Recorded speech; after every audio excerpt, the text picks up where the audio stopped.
আপনাদের সামনে আজকে আমি একটা অসাধারণ মোটিভেশনাল গল্প শেয়ার করতে যাচ্ছি।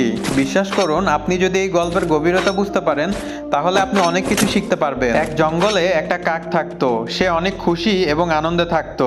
কিন্তু একদিন সে একটা খুব সুন্দর সাদা পাখি দেখতে পেল। সে ওই পাখির কাছে অনেক দ্রুত চলে গেল। কাকটি জিজ্ঞাসা করলো, তোমার নাম কি? পাখিটি হেসে বলল, আমার নাম রাজহাঁস। কাকটি অনেক দুঃখী হয়ে তাকে বলল, আরে বন্ধু, তুমি অনেক সুন্দর, তুমি সাদাও বটে। আমার মনে হয় তুমি তো অনেক আনন্দের সাথে এই পৃথিবীতে বেঁচে আছো। কিন্তু রাজহাঁসটি বলল, না, আমার থেকেও খুব সুন্দর পাখি আছে। কাক হয়রান হয়ে গেল। এটা দেখে রাজহাঁসটি উত্তর দিল, আসলে একসময় আমিও নিজেকে অনেক সুখী ভাবতাম, যতদিন না একটা টিয়া পাখিকে দেখলাম। টিয়ার দুইটা মাত্র রং, অথচ আমার রং মাত্র একটা। তাই আমার মনে হয় টিয়াই সবচেয়ে সুখী। রাজহাঁসের কথা শুনে কাকটি টিয়া পাখির কাছে গেল। গিয়ে দেখলো খুব সুন্দর সবুজ এবং লাল রং দিয়ে তৈরি। তারপরে কাকের সব কথা শুনে টিয়া উত্তর দিল, দেখো, আমিও নিজেকে অনেক সুখী ভাবতাম যতদিন না ময়ূরকে দেখলাম।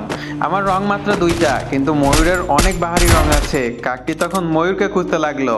সে কয়েকদিন ধরে ময়ূরকে খুঁজলো, কিন্তু সে ময়ূরকে খুঁজে পেল না। কিছুদিন পর সে জানতে পারলো ময়ূর শহরের একটি চিড়িয়াখানাতে আছে। সে তৎক্ষণাৎ চিড়িয়াখানাতে গেল এবং ময়ূরকে দেখতে পেল। সে আরো দেখলো কিছু মানুষ ময়ূরের সাথে ছবি তুলছে। এটা দেখে কাকের কিছুটা জ্বলতে শুরু করলো।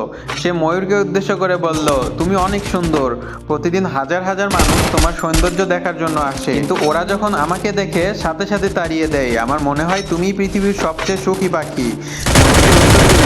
আমিও তাই ভাবতাম এক সময়, কিন্তু আমার সৌন্দর্যের কারণেই আজকে আমি চিড়িয়াখানাতে আটকে পড়ে আছি। তুমি অনেক ভাগ্যবান। এই খোলা আকাশে তুমি যেখানে ইচ্ছে সেখানে যেতে পারো, এবং এই চিড়িয়াখানায় আমার দেখা একমাত্র জায়গা যেখানে কাকের জন্য কোনো খাঁচা নেই। পৃথিবীর সবচেয়ে সুখী পাখি। এই গল্পটি থেকে আমরা শিখতে পারি, আমাদের যা দিয়েছেন সেটাকে আমরা কৃতজ্ঞতা প্রকাশ করি না। আমরা অযথাই অন্যের সাথে নিজেকে তুলনা করি এবং মন খারাপ করে হীনমন্যতায় ভুগতে থাকি। গল্পটা ভালো লাগলে অবশ্যই ভিডিওতে একটা লাইক দিয়ে আপনার বন্ধুদের সাথে শেয়ার করে দিবেন। আল্লাহ হাফেজ।